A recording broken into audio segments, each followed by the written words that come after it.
Hello, welcome to Leadapreneur Online, and this is the start of your learning journey. So of course, straight away we have to start with a definition of leadership. So the first thing that you're going to learn here is what is leadership. It is the skill of influencing people to work together to achieve better outcomes and cope with challenging change. The key thing to recognize there is that leadership is a skill. It's a skill like learning to cook or learning to drive, and it can be learned just like any other skill. And that's really important because leaders are not born. Leaders are made by developing the leadership skill. So you've done the right thing by signing up to Leadapreneur Online, because in doing so, you're developing your ability to lead others. So what is it that leaders actually do? There are three things that all leaders have to do in order to be successful leaders. The first step is to describe reality. That means what should actually be happening. The leader needs to first of all define what should be in order to inspire and mobilize, unite people to work together to actually deliver that desired reality. So that takes us to the second step. Once the leader has described what we should be doing, then it's necessary to build an organization that can deliver that vision, to actually make that dream happen. So that's the second task of the leader. Build an organization that can actually deliver the vision. An important point throughout this learning journey is that when I use the word organization, that can refer to a team or to what we consider a company or an institution. The organization term actually refers to any group of people who are organized into a coherent social structure. So it applies to any kind of team, any kind of company, any kind of government, so on and so forth. It's simply a term for an organized social structure. So once the leader's defined what the world should look like and built an organization that can actually deliver that dream, the leader then needs to focus on enabling that organization to survive and thrive in the changing world. And the key concept there is the changing world. The world is always changing around us, and leaders need to make sure that their organizations are able to adapt to that change and still be able to deliver top performance. And that's a crucial challenge that takes up a lot of time of leadership, and it's something that we're going to learn a lot about on this learning journey. And then finally, we take to this idea of what is Leadapreneur really about? What is this learning journey here for you? Well, what we're going to do is learn about how you do those three things. So Leadapreneur Online is going to show you how you define reality, especially around creating a powerful sense of purpose.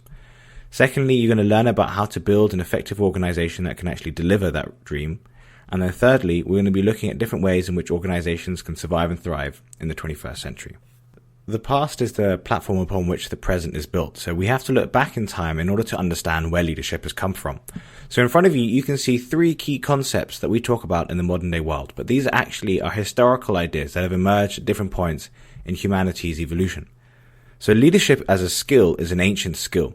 It's what enabled tribes and enabled cultures to work together to achieve great results. Without leadership, people are not able to come together and work as one coordinated entity in order to actually deliver a greater goal. So we can imagine this as the most primitive tribes when they were hunting large game, for example, a large mammoth, in which case not one man would be able to take down that mammoth. Instead, the whole tribe would have to work together, and by doing that, they're communicating, but more importantly, they're actually being influenced as they do the hunt and as they live their lives as a tribe under the auspices of a leader or leaders. And so we can see that leadership has an ancient origin in human history, and it's the key to human success. Humanity doesn't have the sharpest claws or the toughest skin to protect itself from the environment. What we have is leadership, and what we use leadership for is to enable ourselves to work together very, very effectively in order to achieve great things. Without leadership, we wouldn't have cultures and civilizations. We wouldn't have the organizations that we live in today. We wouldn't have the governments that rule our countries. We wouldn't have the communities which we participate in our day-to-day lives. All of these are made possible because leadership is being used as a skill to enable people to work together and cope with change. And this skill existed for thousands of years. And, as we can commonly see in our history, the more effective the leaders were, typically the more successful the society would be. But then came a crucial turning point in humanity's evolution, which was the Industrial Revolution. And before the Industrial Revolution, it's very, very important to recognize that there was no progress in life. We're very familiar with the concept of progress in our modern day world. But before the Industrial Revolution, life never changed. You were born into your social position and you died in your social position. The world never changed, and it was always considered to be that way forever. And so what that meant was that you had typically, in any society around the world, you had a peasant class and you had an aristocratic class, and that was it. There was no middle class as is present in many countries around the world today.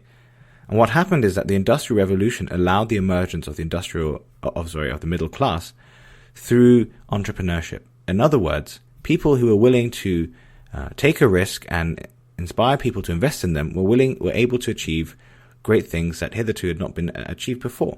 And so that led to the rise of the first great companies and organizations. And in order to be able to build those, you needed to have an entrepreneurial mindset. You needed to have the skills of entrepreneurship, which was a new set of skills. And what was particularly important about this set of skills was the ability to solve difficult problems through innovation.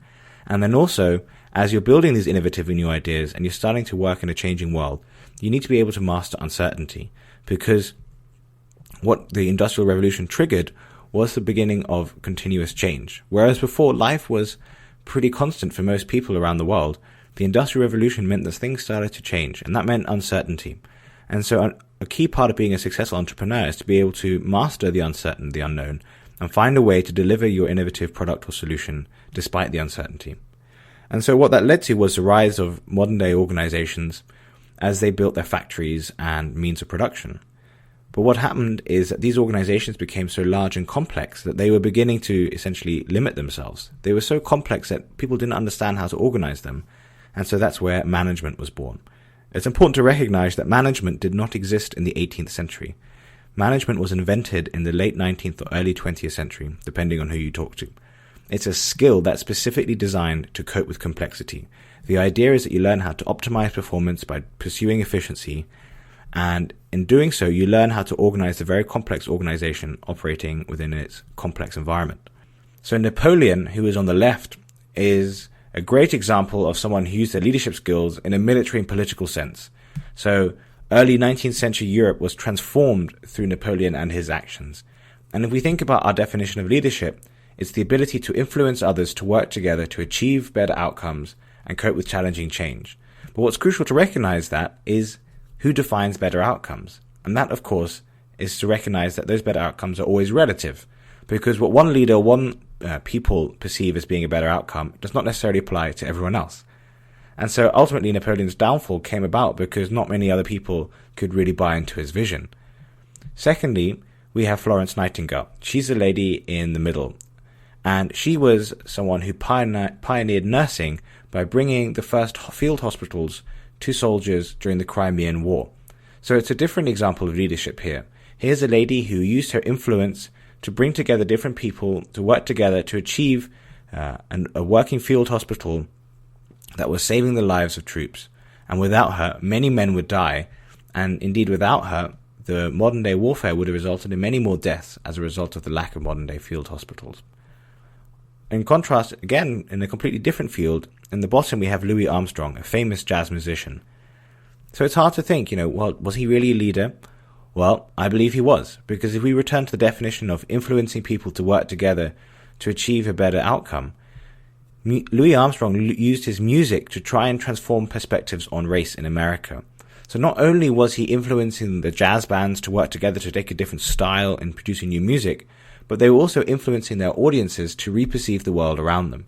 And so this is a crucial thing to recognize about leadership. It's not just about your title or your formal position. Everyone can use leadership as a way of influencing the world and the people around them to achieve the outcomes that they wanted to. Because a final example really hammers that point home.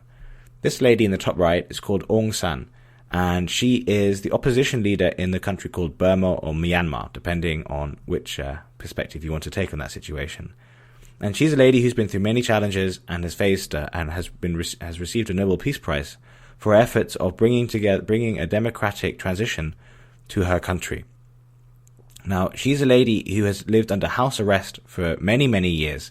And what that means is she's basically locked up in her house and is not able to leave her house to visit the outside world. So you might think that being locked up in your house and, very limited in your communication would inhibit your ability to influence the world around you. But she's shown that it's possible to do that, and is a great example of a leader who's fought hard to build the better world that she believes in. So that's a brief history of key skills that people have used to build a better world around them: leadership, entrepreneurship, and management. And we're going to see in a minute why those are so relevant to the 21st century leader. Because the 21st century leader faces a particular set of challenges. For organizations, or from the perspective of organizations, they need 21st century leaders in order to do three things. They need leaders who can unite people to work together. That means not bossing people around in the traditional idea of management, but inspiring and enabling and motivating people to work together. The reason we need that is that people are much more engaged and much more productive when they're inspired to work together rather than they're being forced to work together. And one of the key challenges in the modern day workplace is raising levels of productivity by increasing and improving employee engagement. Secondly, organizations need leaders who can pursue excellence. It's no longer enough to be just good enough. We need to be able to deliver excellence in order to have the best products and services, not only from a business point of view, but also from the perspective of governments, NGOs, so on and so forth. All organizations need to deliver excellent results in order to remain relevant and to continue to adapt to the changing world. And that takes us to the third need that organizations have for 21st century leaders, which is coping with challenging change. The world is accelerating. The world is more complex. It's more uncertain. It's more volatile. And organizations are massively struggling, as you will discover throughout this learning journey, to cope with this changing world. In order to be able to do that, it's fundamentally a priority to be able to cope with challenging change. And organizations desperately need people who understand complexity, who understand uncertainty, who understand volatility, and can cope with them in order to build a successful organization. On the flip side, leadership is directly relevant to you today. If you have the desire to achieve greater goals, in other words, you envision more for your life than just simply clocking in at a 9-to-5 job, then leadership is going to be a key skill in your capabilities of achieving greater goals. Secondly, leadership is crucial for career progression. If you're interested in becoming someone senior in any organization that you work for, regardless of it being a government, a company, an NGO, or any other form of organization, as you become more successful and get promoted, you will inevitably be leading and managing people. You need to be able to understand how to lead people effectively, because their success will then become your success. And if you wish to continue to have a successful career, you need to understand how to inspire and motivate the people around you effectively. And then finally, leadership is relevant from a point of personal pride. It's about delivering better performance. It's about delivering better outcomes. And if we're doing things better, it's also about building a better world. Not in a cliche, cheesy world, but as a fundamental concept of, if you're going to do something, well, why don't we make it better? Why don't we build a better world? Would you rather build a worse world? Of course you wouldn't. So let's work to build a better world by building better performance and better outcomes. And then finally, it's about us. It's about us as a species on this planet, and it's also about looking at the wider context of things. Because the challenges that we face in the 21st century seem unsolvable. Challenges around population pressure, challenges around climate change, challenges around development, inequality. I can give you a very long list of things that we need to think about in order to be able to ensure that humanity is successful in the 21st century. Indeed, it's worth taking a moment to try and think of one area that's not in crisis at the moment, because sometimes I struggle to think of anything at all that isn't facing a crisis. In order to be able to cope with this crazy new world that we live in, it's important to accelerate the rate of innovation in order to be able to deliver solutions to solve the unsolvable problems. Innovation is the only way to solve the unsolvable, whereas before we couldn't think of how to solve a problem. By creating a new innovation, we take a new approach to that problem and are able to solve it. Secondly, we need to look at sustainable growth. This is not about sustainability in terms of planting a bunch of trees all over the place and then pretending that we're sustainable. It's about recognizing that we need to live within the boundaries of the carrying capacity of the environment.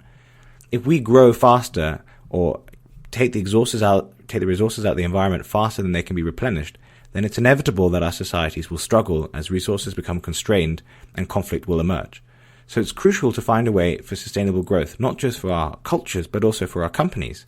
Because whether you're an employee, a manager, or a shareholder, simply having companies that live for 2-3 years and then collapse, though it might seem very exciting, is a bit of a roller coaster ride. And it was much better to have sustainable organizations that can build consistent growth year on year.